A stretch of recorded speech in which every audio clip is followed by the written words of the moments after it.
우리 하나님 말씀 보겠습니다. 하나님 말씀은 갈라디아서 2장 20절 말씀입니다. 우리 한 목소리로 같이 읽겠습니다. 시작. 내가 그리스도와 함께 십자가에 못 박혔나니 그런즉 이제는 내가 사는 것이 아니요 오직 내 안에 그리스도께서 사시는 것이라. 이제 내가 육체 가운데 사는 것은 나를 사랑하사 나를 위하여 자기 자신을 버리신 하나님의 아들을 믿는 믿음 안에서 사는 것이라. 아멘. 구원받은 성도가 실패하는 이유가 있습니다. 그 첫 번째 이유가 뭐냐면 반쪽 믿음만, 복음만 믿기 때문입니다. 왜 반쪽이지? 우리가 예수님 믿음으로 말미암아 구원을 받잖아요. 이게 은혜잖아요. 우리가 무슨 착한 일을 하거나 내 지혜나 내 지식이나 내 힘으로 천국 가는 게 아니잖아요. 믿음으로 가잖아요. 그래서 하나님이 은혜를 주셔서 우리가 천국에 가는 겁니다. 저처럼 잘생겨서도 아니고요. 착해서도 아니고 믿음으로 가는 거죠. 이게 은혜랍니다. 그런데 우리가 신앙생활 하는 것도 은혜라는 것을 알아야 돼요. 근데 대부분 사람들이 구원받고 천국 가는 것까지는 은혜로 받아들여요. 그런데 그 다음부터는 자기 힘으로 하려고 그래요. 직장 나가서 일하고 돈 버는 거, 수고하고 애쓰는 거 다 자기 힘으로 해가지고 자기 지혜와 자기 지식으로 해서 성공하는 줄 알아요. 그래서 열심히 해, 열심히. 그런데 열심히 하는 만큼 안 돼요. 왜 그럴까요? 여러분, 우리가 예수 안에서 살아가는 삶도 은혜로 사는 거라는 것을 알아야 되는 거예요. 그래서 여러분, 율법주의의 가장 큰 특징은 형식적인 것, 그리고 내 노력으로 의롭게 되려고 하는 것이 율법의 특징이에요. 그런데 여러분, 율법을 하나님께서 주신 이유는 우리의 죄를 깨닫게 하기 위해서 주신 거예요. 그리고 우리를 구원하게 하는 것은 율법이 아니에요. 예수 그리스도의 복음이에요. 그래서 우리가 구원받는 거예요. 그런데 우리가 신앙생활 하면서 자꾸 율법으로 가요. 그런데 이게요, 매력이 있어요. 율법이. 수고하면 수고한 만큼 들어오는 게 있어요. 노력하면 노력한 만큼 성취되는 게 있어요. 그래서 이것을 내 노력이면 다 되는 줄 알고 열심히 자기 힘으로 해요. 그런데 자기 힘으로 하다 보니까 어떤 일이 생겨요? 비교하게 돼요. 그리고 자기 자랑을 하게 돼요. 주님의 은혜가 점점 뒤로 밀려나요. 내가 자꾸 앞서 나가요. 그렇게 되면 결국은 율법처럼 내 노력으로, 내 수고로, 내 힘으로 돼버려요. 그게 망하는 길이에요, 여러분. 거기에는 기쁨도 없고 감사도 없어요. 오직 자기 자랑, 그리고 자기 뜻대로 되지 않으면 원망이 나오는 거예요. 그래서 여러분 꼭 명심하세요. 신앙생활도 은혜로 된다. 은혜로. 그래서 우리가 하나님의 말씀을 의지해서 순종하는 게 중요한 거예요. 그래서 우리가 하나님의 뜻을 알아가는 게 중요한 거예요. 그래서 우리가 예수 그리스도 안에 머물고 성령의 인도함을 받는 것이 중요한 거예요. 왜냐하면 우리가 예수 안에서 믿음으로 사는 것도 은혜이기 때문에 그렇습니다. 자, 두 번째. 율법과 결혼했기 때문에 안 되는 겁니다. 여러분, 율법하고 결혼하면 예전에도 말씀드렸습니다만 율법이 뭐라고 그러는 줄 알아요? 너 그렇게 해가지고 되겠냐? 연우야, 너 그렇게 공부해가지고 너 성공하겠니? 목사님, 저 이번에 전교에서 2등 했어요. 와, 놀랍잖아요. 근데 율법은 그렇게 안 해요. 야, 임마, 좀만 더 하면 1등 할 수 있잖아. 이게 율법이에요. 그래서 여러분, 율법과 결혼하면 남들이 보기에는 철저하고 대단한 것 같이 보이지만 실제로는 비참해요. 끝이 없어요. 아, 전교 1등 했어요. 1등 하면 그걸로 끝나는 줄 아세요? 그렇지 않아요. 더. 근데 예수님은 안 그래요. 여러분, 예수님하고 결혼하면 좋은 게 뭔 줄 알아요? 우리 교회 들어올 때 조그만 세워져 있는 그 현수막 같은 거 하나 있죠? 거기 뭐라고 써 있어요? 제가 생각해 보니까 이대로 충분히 괜찮아. 그렇게 써 있는 것 같은데 맞나?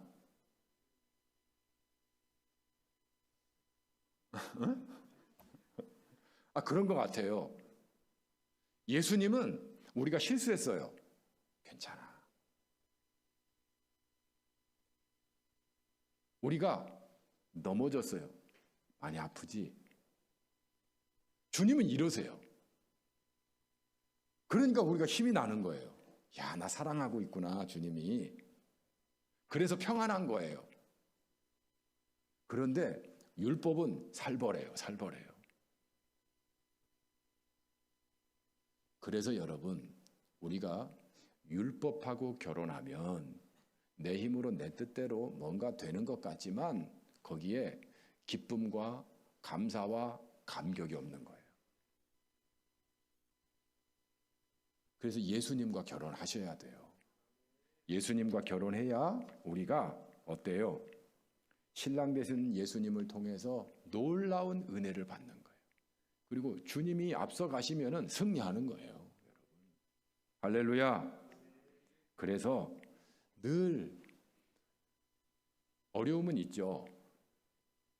경제적인 불안도 있죠. 그런데 행복해요. 왜냐하면 신랑이 예수님이니까. 미래가 기다려져요. 지금 고생해도 예수님과 함께 하니까 괜찮아요. 그래서 하나님의 은혜가 임하면 놀라운 역사가 일어나는 거예요. 왜냐하면 주님이 함께 하니까. 그래서 우리가 은혜로 살아야 되는 것이고 예수 그리스도와 함께 결혼해야 된다라고 하는 거예요. 자, 고린도후서 5장 17절 말씀 한번 읽어볼까요? 시작. 그런즉 누구든지 그리스도 안에 있으면 새로운 피조물이라 이전 것은 지나갔으니 보라 새 것이 되었도다. 요한복음 15장 5절 시작. 나는 포도나무요 너희는 가지라 그가 내 안에 내가 그 안에 거하면 사람이 열매를 많이 맺나니 나를 떠나서는 너희가 아무것도 할 수 없음이라. 요한복음 15장 9절 시작. 아버지께서 나를 사랑하신 것 같이 나도 너희를 사랑하였으니 나의 사랑 안에 거하라. 아멘. 얼마나 그러니 행복하겠어요. 행복하시기를 바랍니다. 예수님과 결혼하면 돈이 문제가 아니에요. 건강이 문제가 아니에요. 예수님께서 주시는 은혜로 행복하게 돼 있다라고 하는 겁니다. 그래서 승리하는 겁니다. 자, 그러면 세 번째, 고난에도 하나님의 뜻이 있다는 겁니다. 근데 사람들이 이 가치를 잘 몰라요. 모르니까 고난 당하고 있으면 실패라고 생각을 해요. 여기 어려움 겪어보지 않은 분 있나요? 아까 우리 손장로님은 감옥에도 몇 번 투옥되셨다고 하잖아요. 고문도 많이 당하시고. 그런데도 그 고난에 의미가 있어요. 대한민국의 발전, 자유화, 민주화 이런 부분들이 있을 뿐만 아니라 또 개인적으로도 하나님의 은혜가 임하셔서 오늘날까지 이렇게 믿음 안에서 장로님도 되시고 하나님께 헌신도 하시고 이런 삶을 살게 되는 거죠. 여러분의 삶도 마찬가지입니다. 어려움이 있습니까? 이유가 있어요. 주님을 위한 고난에는요, 하나님의 뜻이 있어서 나쁜 게 아니에요. 그래서 여러분들이 그 고난을 주님과 함께 잘 견디시고 이기시면 결국은 승리하게 되는 거예요. 예수님도 십자가에서 죽으심으로 말미암아 우리에게 구원을 이루셨잖아요. 그래서 우리가 고난의 뜻이 있구나. 오늘 마가복음 10장 29절 30절까지 한번 읽어볼까요? 시작. 예수께서 이르시되 내가 진실로 너희에게 이르노니 나와 복음을 위하여 집이나 형제나 자매나 어머니나 아버지나 자식이나 전토를 벌인 자는 현세에 있어 집과 형제와 자매와 어머니와 자식과 전토를 100배나 받되 박해를 겸하여 받고 내세에 영생을 받지 못할 자가 없느니라. 아멘. 히브리서 11장 38절에는 이런 말씀이 있어요. 이런 사람은 세상이 감당하지 못하느니라. 어떤 사람이요? 고난을 이기는 사람. 그래서 여러분, 우리가 승리하기 위해서는 고난이 반드시 있다는 걸 명심하세요. 여러분의 삶이 어렵습니까? 불평하고 원망할 것이 아니라 이 고난 넘어서면 하나님의 놀라운 뜻이 기다리고 있겠구나.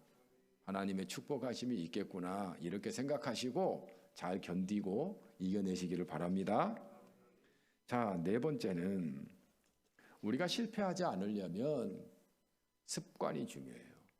그 습관 중에서도 거룩한 습관이 중요한데 부산중앙교회 4대 핵심 실천가치 이것을 꼭 하시기를 바랍니다. 첫째는 성경 읽기입니다. 그래서 1년에 일독하는 것이 우리 교회의 목표인데 성경 읽기는 해가 거듭될수록 더 새롭고 더 심층화되리라고 생각을 합니다. 성경에 관한 프로그램도 참 많이 있더라고요. 그래서 좀 더 강화하려고 합니다. 그래서 성경 읽기, 매일 성경 말씀을 읽는 일은 너무너무 중요합니다. 왜냐하면 하나님 만나는 시간이기도 하고 하나님이 내게 사랑하셔서 말씀하시는 시간이기도 하기 때문에 그렇습니다. 두 번째로 중보기도입니다. 매월 중보기도문을 나눠드리면 그것을 읽으시면 됩니다. 매일 자주 읽으시면 더 좋습니다. 이번 달은 보니까 권하른 집사님이 낭독을 하시더라고요. 지난달은 서은석 집사님이 저음으로 이렇게 하시는데 얼마나 좋은지 몰라요. 저는 차를 타고 가면서도 이렇게 듣습니다. 너무 좋아요. 그래서 우리가 중보기도 세상을 품고 기도하는 겁니다. 교회를 품고 기도하는 겁니다. 우리 가정과 이웃을 품고 기도하는 겁니다. 세 번째는 매일 가정 예배 너무너무 중요하죠. 그래서 다음 세대의 핵심은 가정 예배다. 이건 기독교 교육학과 교수가 한 얘기입니다. 교회에서 우리 자녀들의 신앙을 책임져 주지 않습니다. 교회 나오다가 자기들끼리 싸우고 안 나오면 끝이에요. 그런데 가정은 자녀들이 안 떠나잖아요. 그래서 가정이 믿음의 산실이 되어야 된다는 거예요. 그래서 여러분의 가정에서 가정 예배만 드려도 자녀들의 믿음이 성장한다는 거예요. 이건 통계적으로 조사해서 나온 겁니다. 그래서 가정 예배를 매일 드릴 수 있기를 바랍니다. 그 예는 여러 가지가 있죠. 그래서 제가 1번부터 9가지, 9번까지 해놨는데 우리 주일 예배식으로 해도 됩니다. 그런데 제가 권장하지는 않습니다. 주일 예배처럼 하면 우리 아이들이 숨이 막혀요. 그리고 점점 들으기 싫어해요. 그래서 가정 예배 2, 하나님께 감사한 것 3가지 말하기. 너무 좋아요. 너무 좋아요. 그래서 감사한 것만 서로 가족이 모여가지고 하나님을 기억하고 하나님의 은혜에 감사한 것 이야기만 해도 가정 예배다. 주일 예배 말씀의 은혜를 나누는 것, 큐티를 나누는 것. 그래서 부모님이 얘들아 모여가지고 오늘 주일 낮 예배 때 목사님 말씀하셨는데 너는 어떤 은혜를 받았어? 이렇게 나누는 것. 이것도 가정 예배다. 미리 부모님이 설교 말씀을 한 1, 2분 정도로 이렇게 요약해서 이야기하면 더 좋겠죠. 4번째, 서로 포옹하고 축복 기도하기. 너무 좋아요. 우리 아이들 어렸을 때 제가 이거 참 많이 했어요. 어떻게 했냐면 누구라도 해피타임 외치면 무조건 뭘 하고 있든지 와서 포옹하는 거예요. 제가 해피타임 제일 많이 외쳤어요. 그러면 우리 애들은 도망 다녀요. 포옹 안 하려고. 난 쫓아다녀서 포옹하고 그리고 축복하고. 너무 좋아요. 자녀들이 어린 가정은 너무 좋아요. 이게 가정 예배예요. 행복할까요? 행복하지 않을까요? 안 해봤으니 모르지. 포옹은요 너무 좋아요. 제가 포옹 또 전문가 아닙니까? 자칭. 또 5번째, 같이 찬송 부르기. 찬송만 불러도 돼요. 저희 어렸을 때 그 아이들 비디오 찍어놓은 게 있더라고요. 지난번에 희은이 내려왔을 때 같이 한번 이렇게 봤는데 뭐 가정에서 찬송 시합도 하고 막 그랬더라고요. 자, 1번 나와서 찬양하세요. 2번 나와서 주의 자비가 내려와 이것도 하고 너무 좋더라고요. 그 다음에 6번째, 성경 필사하는 것. 모여서 성경 필사하는 것도 이 가정 예배예요. 그리고 성경 읽기만 해도 가정 예배. 기도 제목 나누고 기도만 해도 가정 예배. 그래서 될 수 있는 한 15문을 넘지 않도록.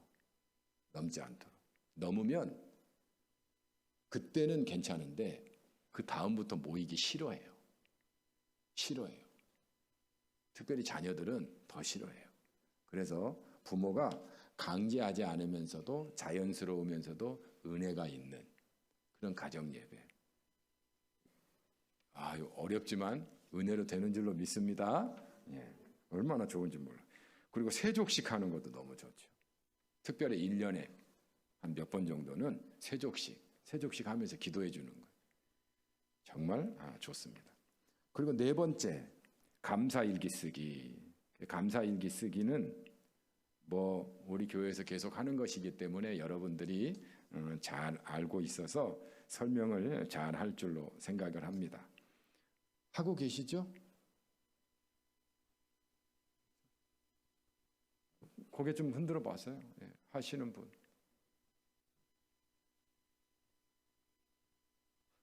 안 하는 분이 거의 있는 것 같아요. 제가 강제하지는 않습니다. 그러나 하면 복을 받습니다.